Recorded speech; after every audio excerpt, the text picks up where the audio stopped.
don't see that as a challenge, though I think the nature of what Alan's probably trying to poke at there is how do you get people out of the traditional mindset of what they're using today, how they think about the world today, and to get them thinking about a different world tomorrow. And I'll say, you better have some really clever IT people that really can, what I'll call storyboard, who can create a vision, a future purpose of what an organization could look like. And that's what you got to really do, is you're just trying to captivate the imagination of people. So speaking of Alan, we actually interviewed Alan here in 2009 on the same stage. And I remember doing the intro for him.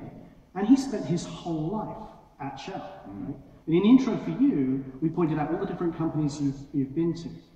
So I could just say simply, which is the better way to develop a CIO? If I was a chief executive, should I look for somebody who's been in my industry the whole time, or should I look for somebody who's had multiple episodes in different industries and different companies? I've been asked, this is the ultimate entrapment question. I've been asked this so many times in my career. In interviews, mostly. Yes, exactly. And I've artfully answered it, not because I'm trying to dodge it, because I really do believe this. It is a all depends. I mean, I know people who have been phenomenally successful CIOs that started literally in the mailroom of their corporations and today just have these amazingly massive jobs. And I know others who will tell a story of how they made their success, as they'll point to 2 or 3 very strategic moves, and they'll tell you what was it about that move that worked out for them. I obviously, an example of one who went from company to company, and it worked out okay for me. But I don't think you have to necessarily go down that route to be successful. I think what you do have to do is, if you're going to do the long-term play, you just better think very carefully about the next job you take inside the firm, about how it really helps your career. When you leave a company, it's really easy to know the difference of what the next job looks like and how that helps your career. Sometimes when you're inside a company, it's not so clear in your own mind of how that next job might help your career. And so I just tell people, if you're going to play the long play, be really clear that the next job really is something fundamentally different and is adding to your career. So, and there's this next job, next company, but there's also this next industry thing, right? So people get typecast. I'm a banking IT guy, I'm an insurance IT guy, I'm a retail IT guy. But you've broken out of that trap. So how do people who feel a little bit trapped in their industry, typecast, how would they break out of that? I think the thing you have to do is, I mean, I'm a living example of that. When I went into BP, I didn't know anything, literally anything about oil and gas. I remember when I turned going, so that's how they make gasoline. And what you almost have to do is go on the preemptive strike early on in the interview process. And what I mean by that is, you have to go in with this attitude almost, I'm not sure why you have me here today, because I don't know anything about your industry. But what I do know is that you're an industry that's under attack from cyber.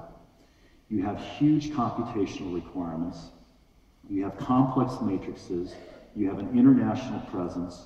You have a disparate federated IT model. And I just happen to have worked and done those things in my career.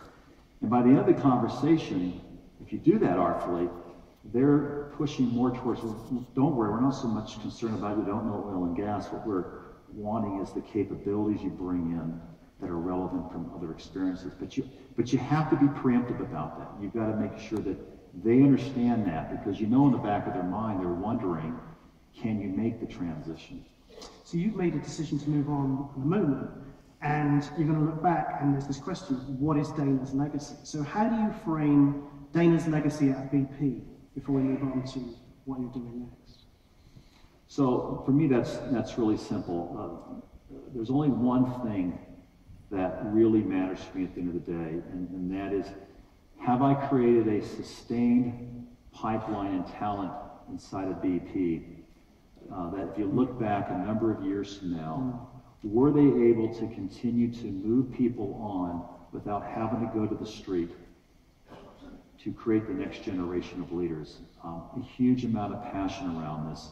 And to that end, we've created a number of programs, the biggest one being the CI of the Future program, which has gotten a lot of press. And it's about how do you create relevant leaders for tomorrow that you still want them to be smart in the industry that you're in, but you want them to experience something that gets them to open up their minds to a world around them, and it actually creates a stronger linkage and bonding to want to stay inside the firm. So as I think about leaving BP today, I think about the fact that we've had a leadership team that's been together for 4 years, and as we've started to make changes, every change we've made has been off of our succession planning. So the gentleman who's taking over from me, they went right to the succession planning, put him in. And I think as CIOs, for all the innovation, for all the transformation, for all the operational stuff we do, at the end of the day, the legacy that will define you most is going to be for people to look at the people you left behind and say, those were great leaders, and they'll look back and remember your legacy for that. Okay. I want to switch now to where you're moving forward to at JPMorgan. And you've been through General Motors and BP and now going to JPMorgan. You seem to have an attraction for companies that are in the paper a lot. And I just wondered, you know, what was motivating you to move to banking right now? Jeez. Didn't know that was quite how you were going to ask that question. So I think CIOs, there's different types of CIOs. There are those that truly are driven by doing something fundamentally new and different, some that are driven by innovation. I have always seemed to be driven by some need for big change. This job is slightly different. For me, going into this industry represented an industry where obviously IT is at the heart of everything it does. I mean, you can't dispute that. It's absolutely massive in scale, and it really matters. I will say, you know, from a global economy standpoint, you need really smart IT people, you need smart IT systems to do that. And more importantly, it was an industry I never had been in. I mean, I have been in different forms of manufacturing, you know, from aerospace to automotive to oil and gas. But this was an extraordinary, you know, this is the company from an iconic standpoint that I said if I could get a chance to go to work for, this would be the one I'd want to go work for. And I just think from a personal career standpoint, how could you not want to go to a company where IT matters most? They have some of the best technology in industry, and a chance to play a leadership role in that is just extraordinary. You've been in a lot of different industries and seen a lot of different companies and management styles. Do you have any expectations for what you're going to find when you go to JPMorgan? And have you started working on your 100-day plan yet? Yeah, so I think the biggest one is when you go into a new role, especially when you're really, quote, an outsider, and let's face it, I'm going to be kind of viewed as an outsider here. I have this expression I'm using, you have to take the mystery out of Dana Deasy. And what I mean by that, so when you go in a new job, the first thing everybody does is go out and Googles you. And all they have is the basis to understand who you are is what you did in your past. And then that starts to form folklore before you even show up. Okay, well, he must be about cutting cost, or he must be about transformation, or changing organizations, or outsourcing, or whatever it might be. And one of the things I always try to get across early on when I take a job is you have to capture the hearts and minds of your own organization. Get them on the same page with you. And I think for me, when I go to JPMorgan Chase, it's going to be taking the mystery out of, yes, in my past, these were the situations that I was thrusted into, and that is why I was focused on these. But as I go into this, it's a totally different set of circumstances, and getting people to really trust and believe in that. Because as long as they're not trusting and believing in that, there's going to be this angst out in the organization.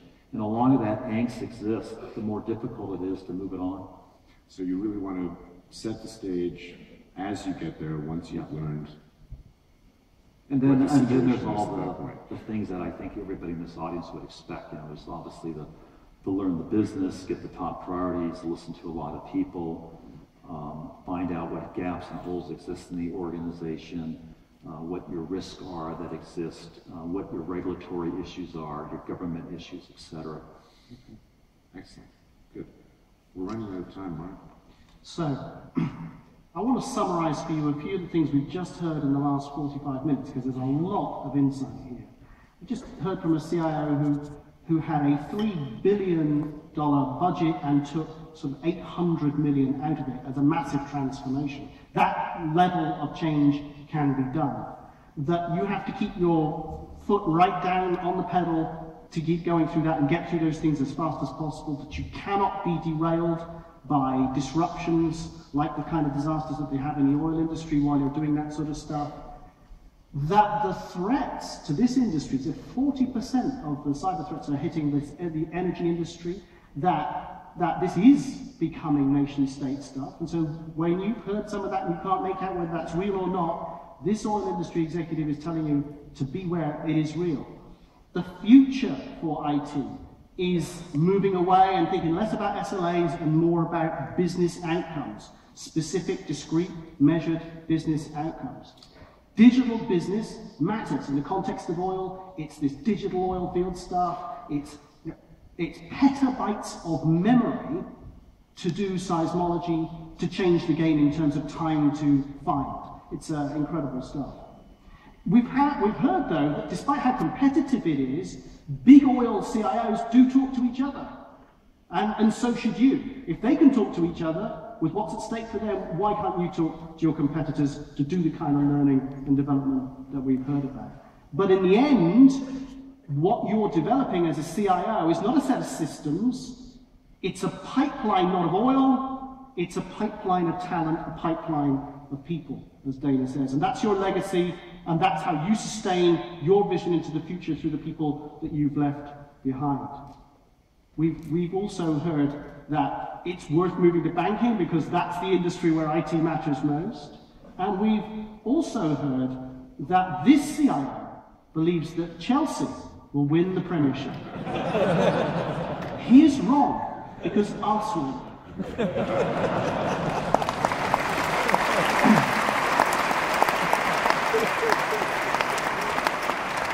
It has been a real privilege to hear a global class CIO of this stature share very openly his thoughts with us, particularly while you're in this difficult transition phase between companies.